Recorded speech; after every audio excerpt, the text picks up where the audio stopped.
안녕하세요. 주간 전망대입니다. 시장 변동성이 조금 커졌습니다. 우리 투자자 여러분들께서는 조금 마음이 이렇게 흔들릴 수가 있는 그런 상황인데요. 또 한번 마음을 다잡기 위한 시간으로 준비했습니다. SK증권 이효석 자산전략팀장 오늘 나와주셨습니다. 안녕하세요, 이 팀장님. 네, 안녕하세요. 네. 오늘 첫 질문을 그렇게 한번 드리고 싶어요. 최근 우리 연초에 다들 증시가 좋았다가 네. 한번 흔들린 게 한 1월 27일부터 시작해서 그리고 2월 넘어오면서 이른바 그 게임스탑 사태입니다. 그죠? 네, 네. 네. 그게 미국에서 조금 뭐 헤지펀드들, 기관 투자들의 숏스퀴즈가 유발되면서 뭐 급등 하나 하다가 또 밀리기도 했는데 어떻게 우리 시장도 공교롭게 같이 조정을 받으면서 그걸 그런 식으로 시황에서 언급이 됐어요. 즉 기관 투자자 헤지펀드들의 공매도 천 부분에 대해서 숏스퀴즈를 하려다 보니까 자금이 필요하고 그래서 뭐 다른 보유하고 있는 것들을 좀 던질 수도 있고 뭐 이렇게까지도 해석을 하고 했는데 한번 우리 이 팀장님이 파악하고 계신 이번 이 게임스탑 사태라고 그냥 우리가 뚱쳐서 얘기하죠. 네, 네. 요 사태에 한번 그 기승전결을 한번 간략하게 한번 들어볼까요? 네. 우선은 이제 이렇게 많은 분들이 질문하시는 것들이 아니 그 테슬라처럼 큰 회사가 이렇게 올라서 헤지펀드들도 손실을 되게 많이 봤다고 나왔는데 글쎄. 한 테슬라 때도 아무 말도 안 하다가 갑자기 왜 게임스탑 이 조그만 회사 가지고 이렇게 말을 많이 하냐 네, 맞아요. 이 얘기를 많이 하시는데요. 네. 제가 보기에는 이제 이걸 아셔야 돼요. 가격이 움직이는 논리는 많이 사고 많이 파는 것에 있는 게 아니고 적극성에 있다라고 말씀을 드리는데 적극성. 즉 위에 있는 호가를 잡아 먹으면서 사느냐 밑에 있는 호가를 즉 가격이랑 상관없이 나는 오늘 내에 무조건 사야 돼 혹은 오늘 내에 무조건 팔아야 돼 이런 수급이 가격에 영향을 주는 거거든요. 그 지난번에 출연했을 때 그 말씀이었잖아. 맞아요. 이쪽 뭐 외국인 기관 개인 해서 이쪽에 순매수하고 어느 쪽에 순매도 더하면 늘 0이라고. 그렇죠. 항상 양은 정해 양이 그렇죠. 중요한 게 아니라는 네. 거죠. 누가 네. 더 적극적이냐는 네. 문제인데 이번에 이제 사태가 영향을 줄 수 있었던 것은 너무나도 갑작스럽게 일어났던 현상이고 맞아요. 그러다 보니까 개별 헤지펀드들 입장에서 이거를 포지션을 정리하는 과정에서 갑작스럽게 이제 가지고 있던 주식을 팔아야 되는 상황이 된 것 같다 이렇게 말씀을 드릴 수가 있는 것 같은데요. 이 비율을 한번 그러니까 상황을 한번 이제 알 수는 없지만 추정을 한번 해보면 이분들이 예를 들어서 삼성전자를 1% 롱을 해놓고 그리고 게임스탑을 1% 숏을 해놨는데 게임스탑이 8배 뭐 10배 가까이 올랐잖아요. 단기간에 아주 단기간에. 네. 그러니까 이게 1%씩 있었는데 숏을 해놓은 게 이게 8% 10% 된 거예요. 그럼 얘를 정리하기 위해서는 8% 10%에 되는 내가 예상하지 않았던 이 돈만큼이 필요한 거죠. 네. 팔려고 보니까 1밖에 없는 거죠. 어허. 이걸 다 팔아도 돈이 안 되는 상황이 된다는 겁니다. 이게 그게 뭐 얼마나 대단하다고 그럴 수도 있는데요. 일단 그 이번에 손실이 많이 본 걸로 알려져 있는 멜빈이라는 헤지펀드에서는 네. 1월 달에만 50%의 손실이 났어요. 그러니까 얼마나 난리가 났었는지를 보여주는 사례인 거죠. 그러니까 지금 포지션이 보통 이런 경우는 포지션이 꼬였다 이렇게 표현을 하잖아요. 네. 그러니까 그런 상황이 됐던 겁니다. 그래서 단기간에 워낙 이렇게 빨리 팔아야 돼 뭐 이런 게 있다 보니까 영향을 준 것이 아닌가라는 추정을 하는 거죠. 어떻게 됐는지는 아무도 알 수 없는 거고 나중에 예. 그런데 지금 이게 일단락 됐다고 보세요? 아니면 아직은 이 끝을 알 수가 없다고 보십니까? 두 가지로 나눠서 봐야 될 것 같아요. 이 현상은 저는 사회적 현상이라고 하나 말씀드리고 중요한 지적이시죠. 그죠? 네, 그리고 맞아요. 금융시장에 미치는 영향을 두 가지로 나눠서 봤을 때 금융시장에 미치는 영향은 이제 일단락 된 것 같아요. 지난 주말이 피크였던 것 같고 네. 이번 주부터 이제 완전히 그러니까 게임스탑 주가가 많이 빠졌다는 것도 그렇지만 어쨌든 소강 상태로 간 거예요. 그거는 네. 맞아요. 그리고 이제 지난주 금요일 날 이제 무슨 일이 있었냐면은 얘기들이 나왔었냐면 자 이게 헤지펀드들 서너 개 다 무너지고 진짜 문 닫는 상황까지 되고 다시 블랙스완이 온다. 이런 얘기까지 나왔을 정도니까. 네. 근데 주말 동안 이제 많은 분들이 고민하셨겠죠. 근데 이제 그 정도는 아니다. 네. 라는 것이 이제 확인되면서 시장이 조금 안정을 되찾은 것 같다라는 생각이 들고요.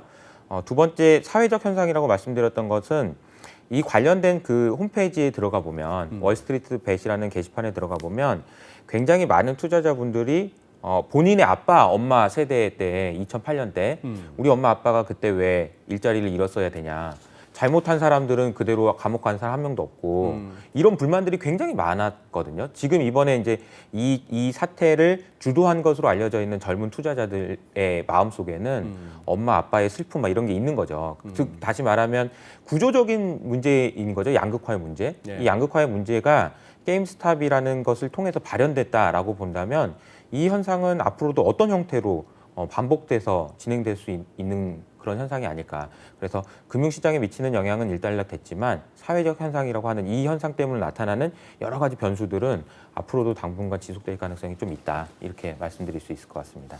그 사안은 어떻게 보세요? 너무 그 상황이 긴박한 와중에 그 로빈후드가 네, 개인 투자자들이 매수를 갖다가 막았다는 거. 네네. 이건 좀 문제가 있는 거 아니에요? 뭐 로빈후드 쪽에서의 주장은 보통 이제 증거금 이슈인 거거든요. 네. 그래서 매수를 해놓고 실제로 주식이 들어오는 데는 T 플러스 2일이잖아요. 그러니까 이제 그 기간 동안에 증거금이 필요한데 게임스탑의 변동성이 워낙 크다 보니까 요구하는 증거금이 2배로 올랐다.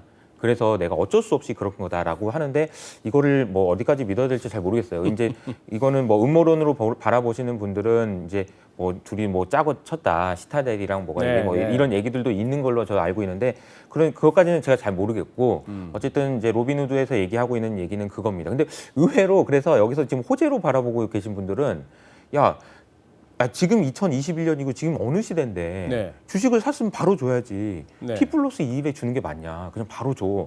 요게 이제 돼야 된다라는 얘기를 하시는 분들이 많고 그게 가능하기 위해서는 블록체인 기술이 필요하다. 그렇죠. 블록체인 업계에서 또 야 이게 기회다 이런 얘기 하시는 분도 있는 것 같아요. 좀 다양한 시각들이 다양한 얘기들이 지금 이 게임스탑 사례를 보고 얘기들이 나오는 것 같습니다. 그리고 이번 이 게임스탑 사태에서 잠시 좀 뭐 상당히 좀 중요한 역할을 했는데 이른바 일론 이펙트. 그 테슬라 CEO 일론 머스크가 뭐라고 트위터에다 올리면 그야말로 폭발적으로 반응을 했거든요. 네. 심지어 그 도지코인인가 네, 네, 거기까지도 네. 그런 식인데 이런 현상이 어떻게 이 팀장님 보시기에 바람직한가요? 이게 이제 이번에 게임스탑 사태 때문에 앨런 머스크도 그렇지만 차마스라는 분이 굉장히 좀 유명해지셨어요. 차마스라는 분이 페이스북 그 임원이셨다가 이제 투자를 하셔서 굉장히 성공하신 분인데 이번에 이제 CNBC에서 인터뷰한 게 굉장히 화제가 많이 됐습니다. 지금은 페이스북 나오고. 네네 이제 네. 투자 네. 회사를 네. 하고 굉장히 투자를 잘하신 걸로 네. 테슬라도 굉장히 많이 가지고 계시고 뭐 그런 것 같아요. 그 영상 보면은 기자가 거의 싸우더라고요. 막 어떻게 된 거야, 막 이러면서 막 그러니까. 이제 그 얘기 이제 그 정도로 되게 공격적으로 얘기를 네. 하세요. 그러면서 이제 뭐라고 얘기하냐면 아니 지금 게임스탑이 지금 350불 이게 말이 됩니까? 기자님이 이제 흥분해가지고 네. 아니 지금 50불이어도 비싼데 막 이러면서 이제 얘기하니까 그 사람이 이제 그건 이렇게 얘기하는 거죠. 밸류요? 그걸 누가 합니까? 우리 솔직해집시다. 그걸 누가 합니까? 이렇게 얘기하는 거예요. 진짜 솔직하네요. 근데 그거를 얘기했을 때 옛날 같았으면은 야, 저 무슨 소리 하는 거야. 같이 투자를 해야지. 막 이렇게 얘기할 텐데 그 얘기가 그렇지. 뭐 이런 생각이 든단 말이죠. 그러니까 이제 테슬라를 그분이 또 예를 들어요. 그러면서 네. 테슬라 주가를 맞춘 사람이 있냐? 기관 투자자 중에 개인 투자자만 해서 돈 벌었지. 기관 투자자는 맨날 헤지펀드에서 숏해가지고 당하기만 하는 거 아니냐. 네. 이런 식으로 얘기를 한단 말이죠. 그래서 이제 제가 든 생각은 뭐냐면 이 밸류에이션에 대한 어떤 그 가치에 대한 논란이 굉장히 커진 세대구나 이런 생각이 들었어요. 왜 그럴까 생각해 보면 결국 제가 계속해서 강조해서 말씀드리는 금리가 너무 낮기 때문인 거예요. 그러니까 금리가 너무 낮으니까 이 회사의 가치를 평가할 때 내년에 어떻게 될지만 생각해가지고 평가할 수가 없는 거예요. 왜냐하면 금리가 낮으니까 5년 후, 10년 후의 미래의 모습까지도 생각을 해야 되는 거예요. 상상을. 네. 근데 이건 머릿속에 상상의 영역이니까 사람들이 계속해서 상상력을 발휘할 수밖에 없는 그리고 그게 가치에 반영되는 그런 현상들이 나타나는 게 아닐까. 그래서 이런 논란은 굉장히 커진다라는 것이 이게 밸류에이션에 대한 정확한 정의가 없는 상황이니까 질문 주신 앨런 머스크 같은 현상들이 나타나는 거죠. 한마디 하면 엄청 가격의 변동성이 커지고 그런 현상들이 나타나는 게 아닌가 그런 생각이 들고요.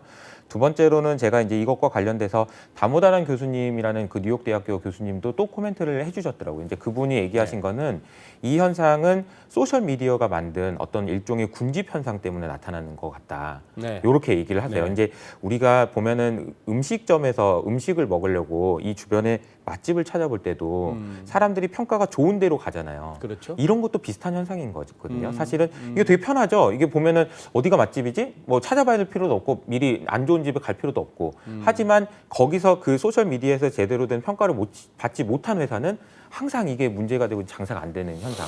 이런 현상들이 지금까지 계속 이루어져 있던 건데 이게 투자의 세계에서도 지금 나타나고 있는 거라고 봐야 되는 거죠. 앨런 머스크라는 사람이 한 번만 말만 좋게 해주면 주가가 올라가고 막 이런 현상들이 나타나니까 물론 이게 뭐 여러 가지 설명 드릴 수 있겠지만 크게 제가 말씀드리는 거는 밸류에이션에 대한 시장에 이게 기준이 없다. 그래서 너무 이게 흔들리는 것 같다라는 생각이 하나 들고 소셜 미디어의 영향이 커지면서 나타나는 현상인 것 같다.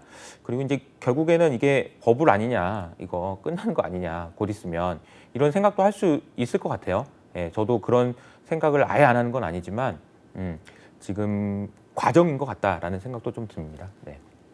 어쨌거나 이 난리통의 고점 대비 제 기억에 한 481불 99센트 뭐 그렇게 기억하는데 고점은 게임스탑이 네, 그거 대비 거의 지금 80% 이상 빠진 거예요. 맞아요.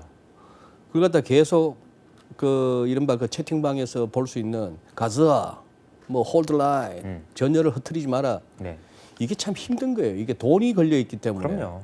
자 그런데 지금 또 클럽하우스라는 게 또 이슈가 되고 있는 것 같아. 네, 네. 그죠? 우리 또 이 팀장님이 그런 쪽에 또 굉장히 빠르시잖아. 네, 네. 그거 한번 소개해 주세요.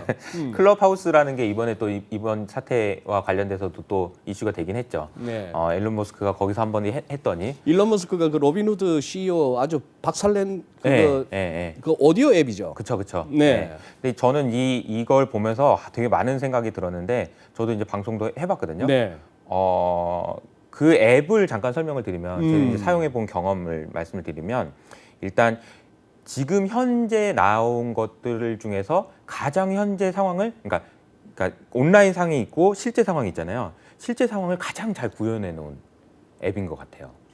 그 무슨 말이냐면 옛날에 그리스의 아고라를 생각을 해보시면 아고라에 그런 신전이나 이런 데 있었겠죠. 아고라 그러면서 이제, 광장에서 소크라테스가 딱 나오죠. 네. 자, 내가 뭐 이러면서 막 웅변을 합니다. 그럼 사람들이 이렇게 모여요. 네. 저 사람 무슨 얘기하지? 어. 모여지잖아요. 유명한 사람이니까. 그래서 이제 모여서 하고 어떤 사람이 손들어요. 네. 나도 할 말 있습니다. 그러면 잠깐 올라와세요. 얘기해 보세요. 이런 네. 거죠. 이게 그대로 구현이 되어 있습니다. 그 앱에서. 네.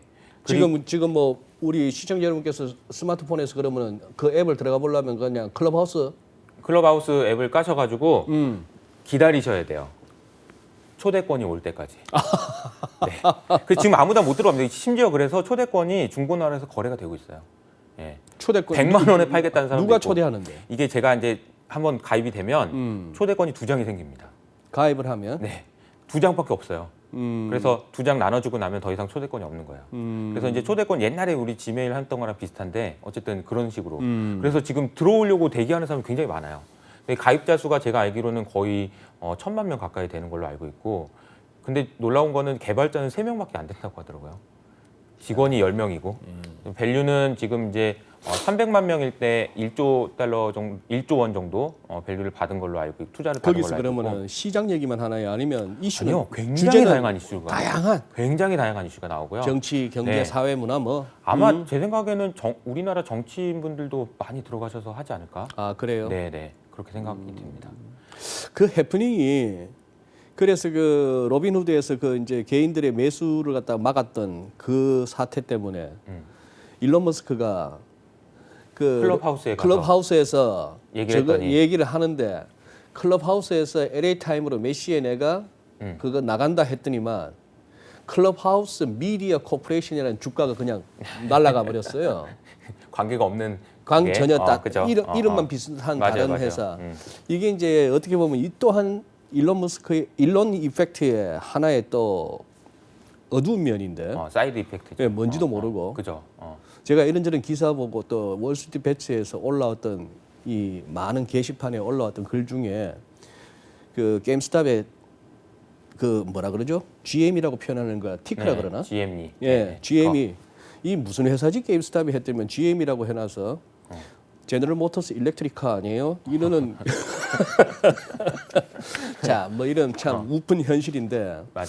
그러면은 그게 또 어떻게 보면 참 재밌는 게 이 오디오라는 게 편한 게 말이죠. 운전 중에도 볼 수 있고 맞아요. 들을 수도 있고 설거지하면서도 들을 수가 있고 맞아요. 네. 그냥 편안하게 눈 감고도 할 수 있고 이거 상당히 어떻게 보면은 우리가 너무 이 비디오에 익숙해 있습니다만 그러다가 라디오 들어보세요. 얼마나 편한데. 그럼요. 네. 근데 상당히 그 영향이 커지겠네. 유튜브만큼이나 커질 것 같습니다. 제 생각에는. 왜냐하면 이게 왜 중요하다고 저는 생각을 하냐면 그 익명성이 아니고요. 네. 자기가 그 자기를 정말 완전 오픈해야 돼요. 거기서는 그리고 전부 말을 해야 되는 거 아니에요? 말을 해야 되죠. 글 쓰는 게 아니고. 글 쓰는 게 아니고 말로만 해야 돼요. 그리고 네. 그 시간에 그 자리에 가지 않으면 들을 수가 없어요. 아 여러 방이 있는데 들어가서 들으면 되는 거네. 그렇죠. 아무 방이나 들어가면 되는데 그래서 이게 진짜 예를 들어서 저라는 사람이 이렇게 공개된 자리에서 얘기하는 거 말고 네. 진짜 사석에서 만나면 무슨 얘기 하나 좀 궁금하잖아요. 그 얘기를 들을 수 있는 거죠. 거기서는. 정말 이효수 팀장이 방송이나 유튜브 나와서 말하는 주식 전망 말고 그죠. 그냥 진짜 진짜 그 소식 어떻게 생각해? 친구하고 맞아. 얘기할 때는 뭘 할까 싶을 때 그러니까 그런 얘기들을 그런 저뿐만 아니라 굉장히 유명한 사람들, 유명한 사람들이 그 방을 뭐 내가 이따가 뭐 이거에 대해서 생각하는 거 얘기할 테니까 들어와서 들을 사람 들으세요. 이렇게 하면 이제 들어가는 거죠. 아 네. 그래 영향력이 상당히 커질 것 같습니다. 커질 네. 것 같다. 자 그리고 이 게임스탑 사태와 더불어서 이제 우리 국내에서도 이제 그 얘기가 나오는 거예요. 뭐 늘 이제 관련 기사들 중에 보면 우리로 치면은 이제 셀트리온이 항상 그 공매도에 시달렸던 종목이고 네. 지금도 공매도가 쌓여 있는 비중이 제일 높은 네. 자 그런 상황 하에서 우리 국내에서도 그러면 그런 식의 공매도 세력을 갖다가 곤혹스럽게 만들 수 있는 시도 가능하다고 보세요?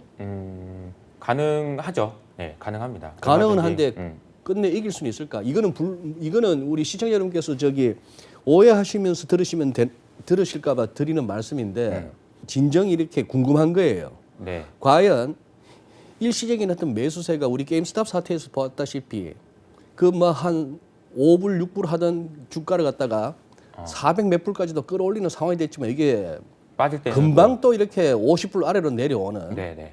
10분의 1 토막이 나는 이런 상황이 되는데 이걸 갖다가 우리 과연 개인 투자자들이 그 전투에서 제대로 이렇게 다치지 않고 나올 수 있겠느냐 말이죠. 그렇죠. 네. 자, 이제 이거를 아마 많은 투자자들이 다 봤을 거 아니에요? 봤죠. 정말 봤잖아요. 예. 그러니까 이제 헤지 펀드들 입장에서는 그 생각을 했을 겁니다. 야, 이거 잘못하다가 큰일 난다. 야, 이거 숏하면 안 되겠다. 옛날에는 그냥 뼈도 안 추리고 다 발라 먹었는데 이번에는 우리가 이제 엄청 무서웠을 거고 개인 투자자들 분도 생각했을 거야, 아마. 야, 이거 이러다가 올라갈 때는 좋은데 빠질 때는 또 이렇게 되는구나. 답 없네. 답이 없구나. 아마 그래서 다들 조심하실 것 같고 이 이슈가 많이 활발하게 이슈는 많이 됐으나 이게 당분간 뭐 또 엄청 큰 이슈가 돼서 막 그렇게 나오기는 쉽지 않을 것 같다는 생각도 좀 듭니다. 그런 것 같아요. 오케이. 네.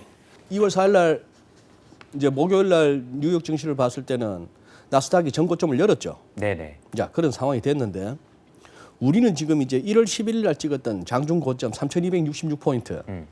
자, 이 부분을 갖다 이제 열 수 있겠느냐의 문제예요. 지금 어쨌거나 원웨이로 달리기만 하던 장이 1월 11일 날 한번 찍고 네네.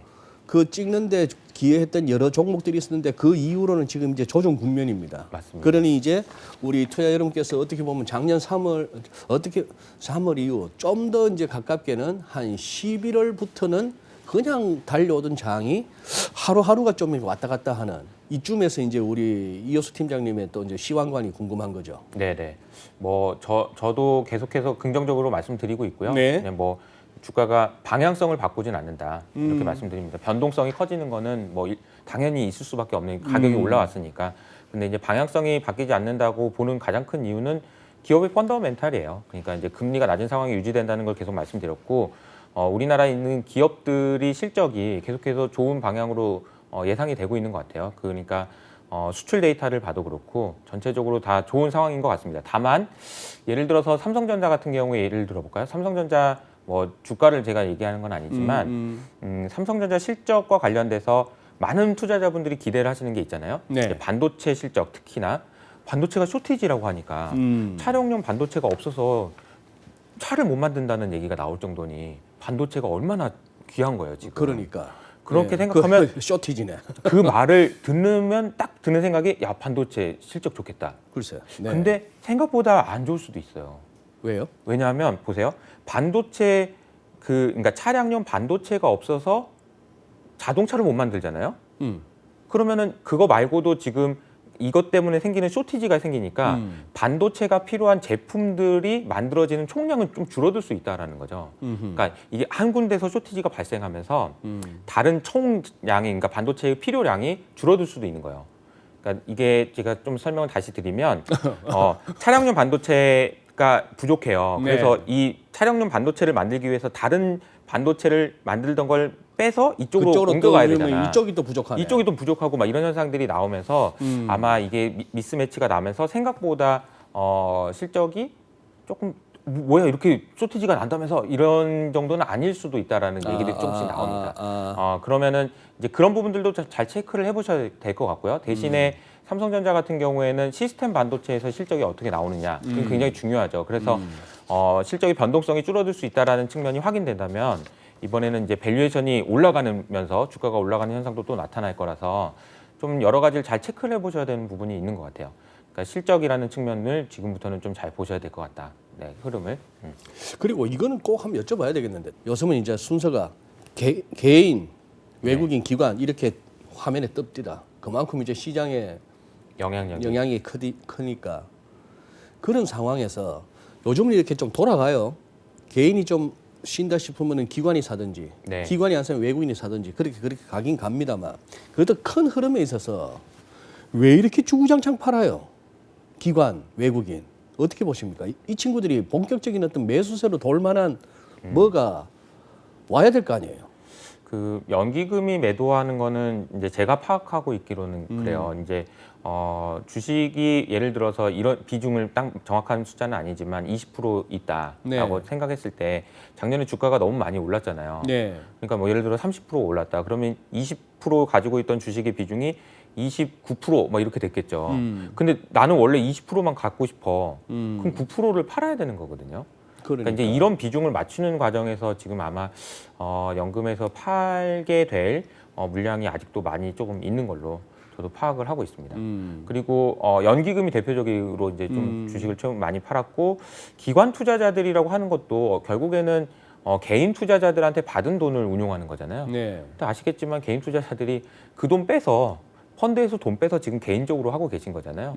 이러다 보니까 개인 투자자들이 돈 뺀 돈을 갚아주려면 투자자들은 기관은 계속 주식을 팔 수밖에 없는. 그러니까 환매가 나오니까 환매에 대응하기 위해서 가지고 있는 주식을 팔아서 돈으로 줘야 되겠죠.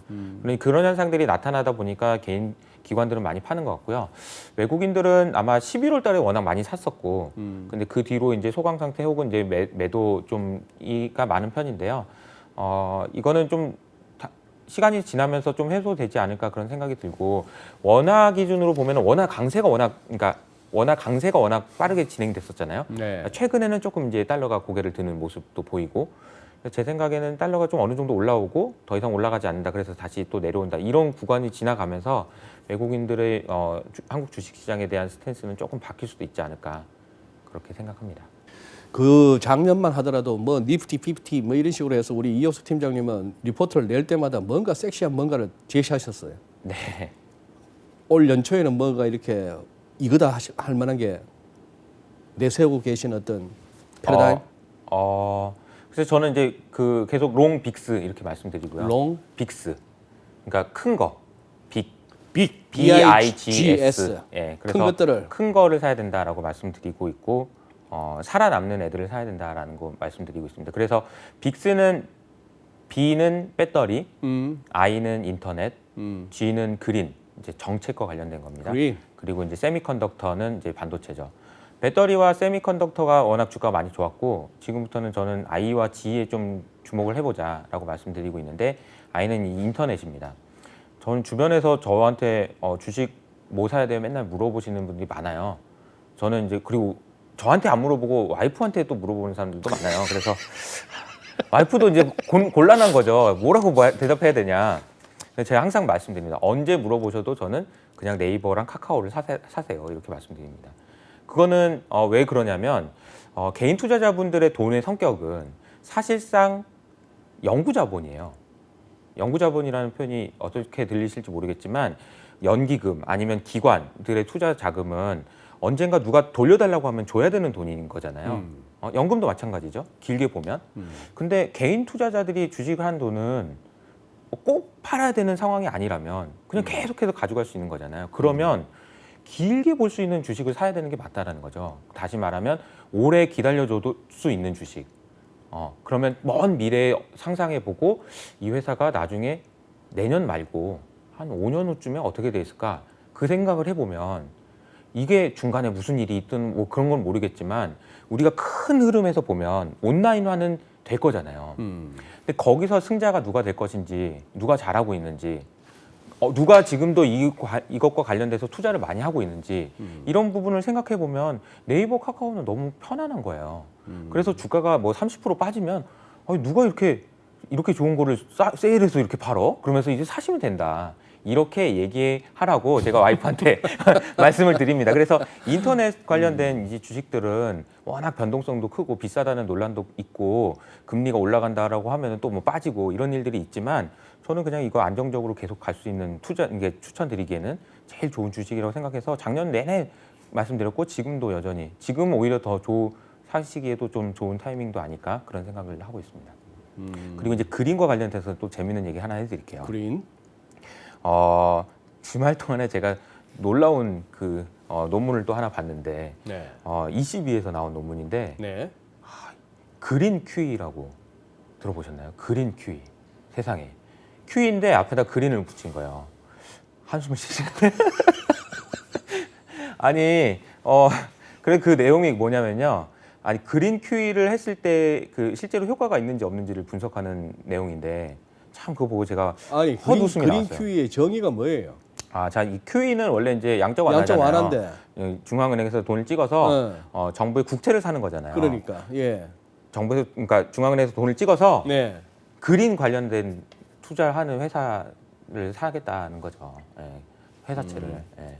그 얘기는 뭐냐면요. 이건 굉장히 딱 이게 선을 긋는 거예요. 그린 하는 애들, 안 하는 애들. 그래서 이쪽에 이제 이쪽 애들만 살아남을 수 있도록. 이게 그 논문의 결론은 뭐냐면 아직 그게 어떤 효과가 있는지 잘 모르겠다는 게 결론이에요. 당연하지 모르지 어떻게 알아. 근데 아니 그걸 갖다가 22쪽에서 하겠다고 했어요. 아니요. 그게 그 말이 아니에요. 그 말이 아니고 벌써 살짝 일단 에드벌룬을 한번 띄워보는구만. 그러니까 이제 이게 효과가 있을까라는 질문에 대한 이제 논문인 거죠. 근데 그걸 왜 고민했겠어요? 하고 싶으니까 하고 했겠지. 싶으니까 네. 슬쩍 한번 간보는구만. 네, 근데 이제 네. 언제 할지는 모릅니다. 네. 하지만 그런 방향으로 가고 싶은 내심 있다라는 거고, 글쎄 22가 됐든 연준도 이번에 이제 관련된 그 기관에도 들어가고, 파월 의장도 기후 변화에 대해서 연준이 법적 책임이 있다 이런 말도 했잖아요. 그래서 저는 이제 ESG 뭐 관련된 그린 관련된 이런 투자를 하실 때 아무 보면 말 대잔치네. 연준이 기후 변화에 연준이 법적 책임이 있다고? 실제로 법적 책임이 있다고 합니다. 예. 어떤 차원에서? 그러니까 이제 금융 그 변동성을 키운다라는 측면에서 금융 취약성이라고 하죠 보통. 네. 그 기후 변화가 이쪽의 취약성에 미치는 영향에 대해서 관리를 해야 될 필요가 있다라는 말을 11월 FOMC 회의 때인가요? 그때 했었죠 파월이. 그리고 앞으로도 아마 그린과 관련된 얘기들은 계속 나올 가능성이 커요. 그래서 저는 이런 그 중앙은행의 이런 스탠스 그리고 이제 우리나라에서도 연기금에서 ESG 인증을 받는 채권의 투자 비중을 많이 늘리겠다 올해 이런 얘기를 하거든요. 그 얘기는 뭐냐면 그린 QE 간단한 말은 아니고요. 근데 이제 방향성을 봤을 때 그린과 관련된 투자를 하거나 이걸 기후 변화를 막기 위한 그런 노력을 하지 않는 회사는 돈을 안 빌려주겠다라는 사람들이 아마 좀 더 늘어날 거예요.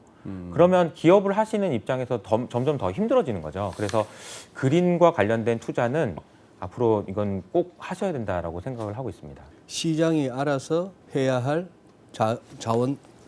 자원의 배분을 정부, 중앙은행 차원에서 돈은 이쪽으로 가야 돼. 이런 식으로 이제 지도를 하겠다는 얘기네요. 그리고 이제 대표적으로 이제 ESG의 흐름을 이끌고 계신 블랙락의 레리 핑크도 작년에도 ESG 굉장히 강조했고 ESG 펀드를 작년에 정말 많이 냈고요. 네. 그쪽으로 돈이 정말 많이 들어가고 있습니다. 지금. 그러니까 ESG 붙은 그러니까 기존에 있던 ETF도 ESG를 붙여서 한번 또 나오고 막 이런 식으로 정말 지금 요새 그런 분위기가 이어지고 있어요. 그러면 이제 이게 부작용이 또 뭐냐면요. 기업들도요. 나도 ESG 하고 있어라고 손을 그냥 드는 회사들이 많아집니다.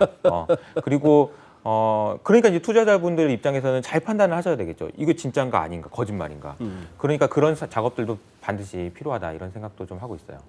그 어떤 가치 판단을 떠나가지고 그렇게 하는 것이 올바른 것인가 아니면은 뭐 죄송한 표현입니다만 이른바 정부나 중앙은행의 쓸데없는 오지랖인가 이런 가치 판단을 넘어서서 예를 들어 그 브릭스라는 그 하나의 시대적인 트렌드 지몬이라고 하는 그 사람이 만든 용어긴 합니다만 네. 그게 2000년 초반부터 해서 한 10년을 갖다가 굉장히 한번 성공한 비즈니스거든요. 네, 네. 또 신흥국으로 한번 자본들이 쫙 몰려가는 지금 이제 이 ESG도 말씀드린 바와 같이 가치 판단을 떠나서 지금 이거는 피할 수 없는 트렌드인 거예요. 맞습니다. E는 환경이에요. 네, environment. 네, 네. G는 governance예요. 네. 지배구조. 네. 이거는 또 우리 또 이승조 대표님 통해서 뭐 자주 우리가 얘기를 듣는데 그 중에서 S. S가 뭐죠? 사회적 기업. 소셜. 네. 사회적 기업의 컨셉은 뭐죠? 이제 그 사회에 기여를 해야 된다라는 얘기인데 이제 이것도 굉장히 복잡해요. 이게 얘기할게. 왜냐하면 주주를 위하는 것이 기업이냐 아니면 주주 이외에 이해관계자들을 모두 위하는 게 기업이냐 이런 논란이 있는 거거든요. 우리 옛날 80년대, 70년대 교과서에 나온 얘기예요. 재무관리 교과서에서 이거는 쉐어홀더고 이건 스테이크홀더죠. 그래서 그러니까 기업의 목적은 주주 가치의 극대화냐? 극대화 이런 명제로 배웠던 건데 이제 그 명제 자체를 부정하는 세상으로 가는 거예요. 아마 네 그런 얘기들이 나올 수밖에 없는 게 양극화의 문제를 해소하기 위한 좀 그런 수단으로도 활용이 되는 것 같고 너무 이제 뭐 이제 돈 많은 사람들 주주들만 하는 게 아니고 네. 기업이 야 이런 것도 좀 해라 이런 얘기들이 네. 아마 계속 나올 겁니다. 그러면 이제 여러 가지 차원에서 그것과 생각해볼 거리가 있는 관련해서 거죠. 여러 가지 또 이제 어떤 제도적 어떤 규범이 막 또 이제 만들어져야 되겠네. 맞습니다. 네. 그 관련 그렇다고 해서 반대하는 의견도 굉장히 많아요. 저도 이게 보니까 반대로 아니 기업이 무슨 뭐 스테이크홀더야, 쉐어홀더지, 주주지 당연히. 그러니까, 그러면서 이제 하버드 대학교 교수님의 제 성함은 기억 안 나는데 굉장히 신랄하게 비판한 그런 논문도 쓴 것 같아요. 이거는 어떻게 보면 이데올로기적인 문제예요. 맞아요. 네. 그건 단순히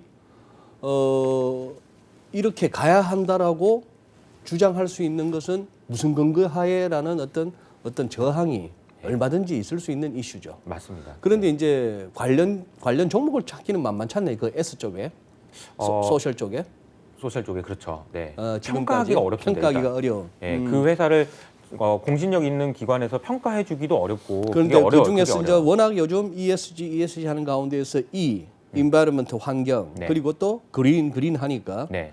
결국 그쪽에서는 교집합이 나오니까. 네네. 네. 그래서 이제 그린과 관련된 투자를 하셨으면 좋겠다 이렇게 이제 말씀드리고 있는 거죠. 혹시나 어떤 기술적인 과열 느낌은 안 느끼?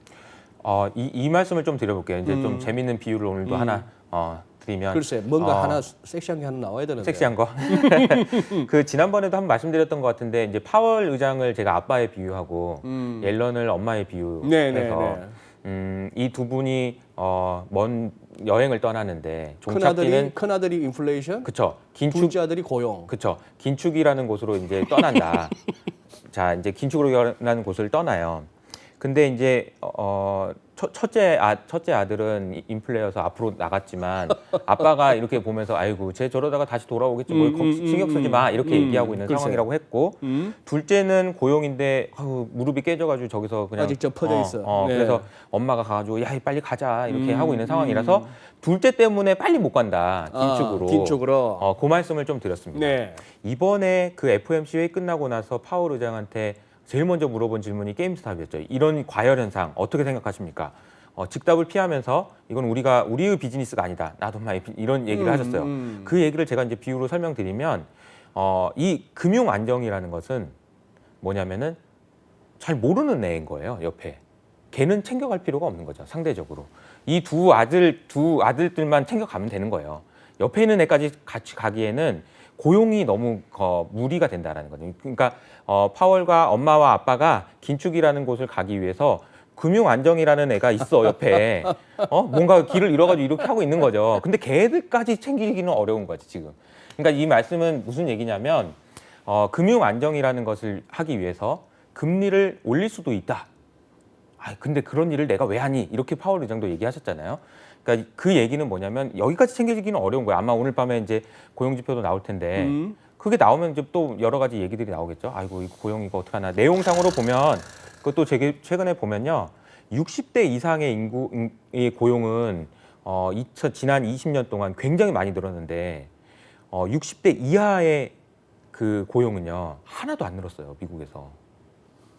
이 양극화의 문제, 그리고 이제 고용의 본질적인 문제 이게 어떻게 해결될지 그래서 결국은 좀 더 세게 밀어서 고압 경제라고 하죠. 그러니까 세게 밀어서 가야 된다라는 생각을 연준에서 아직도 계속 하고 있는 것 같아서 우리가 지금 오늘 여러 가지 얘기하면서 뭐 게임스탑도 얘기도 하고 여러 가지 얘기했지만 우리가 지금 보면 생전 처음 보는 이런 과열 현상 이런 거 언제까지 지속될까? 그러니까 어쨌든 지금 파월 의장을 포함한 연준에서의 스탠스가 그런 상황이라면 아직은 계속 된다고 보시는 게 맞지 않을까 이렇게 설명을 드립니다. 저는 뭐 진행자이긴 합니다만 우리 이혁숙 팀장님 말씀 듣던 중에 그 옆에 모르는 애 금융안정. 그러나 저도 FOMC 성명서나 기자회견을 쭉 추적하는 사람으로서 그 예를 들어서 저기 금리 인상해야 되는 거 아니에요? 이제 금리 정상화해야 되는 거 아니에요? QE 좀 줄여야 되는 거 아니에요? 하면은 금융 안정 때문에 괜히 우리 그러면은 시장 자빠질까 봐 금융 안정 때문에 이런 소리 한 적이 또 많았어요. 맞아요. 그때는 옆에 애가 모르는 애가 아니었거든. 또 되게 아는 바로 옆집 애처럼 얘기하다가 맞아요. 지금은 또 약간 모른 척할 필요가 있는 그런 상황이 된 것 같습니다. 그러니까 참 골드만삭스가 참 그 얘기를 해서 이제 강세장의 이제 새로운 초입이다. 그렇게 얘기하는데 저는 골드만삭스 리포트를 볼 때마다 늘 그거 합니다. 이효숙 팀장님의 뷰를 마지막으로 듣고 싶은데 예를 들어 예전에 유가 50불, 70불 할 때 100불 간다 그래요, 걔들. 첫 번째 리포트. 무조건 100% 맞아요. 근데 100불쯤 가면 얘들 뭐라는지 압니까? 150불 간다고 200불 간다 그래요. 그때 리포트는 딱 떡밥이에요. 보통 애널리스트가 목표가를 3번 올리면 꼭지라는 얘기가 있습니다. 그러니까 지금 이번 게 골드만삭스의 진정성 어린 많은 전 세계 투자자들이 다 부자 되세요 하는 마음에서 나온 소리인지 아니면 떡밥인지 좀 궁금해지는 그런 리포트입니다. 그래요. 우리 또 이혁숙 팀장님 여전히 이 장이 그래도 뭐 조정은 있을지언정 뿌려질 장은 아니다 하는 그 정도로 제가 이제 받아들이겠고, 맞습니다. 게임스탑 사태 여기서 또 유추되는 것들은 우리 기관도 개인도 이번에 여러 측면에서 서로가 좀 교훈을 얻었으면 싶은 그런 상황입니다. 그런데 이게 앞으로 자주 나타날 것 같아요. 이런 사회적 변화는. 그죠? 그렇습니다. 처음 보는 일들이 아직 많을 것 같아요. 앞으로 자주 일어날 것 같고 그런 어떤 세계사적 격변기에 우리는 당대에 살고 있는 겁니다. 정신 똑바로 차려야 돼요. 그만큼 더 자주 출연해 주셔야 됩니다. 알겠습니다. 오늘도 고맙습니다. 감사합니다. 이효숙 팀장님과의 대담 여기서 마무리하도록 하겠습니다.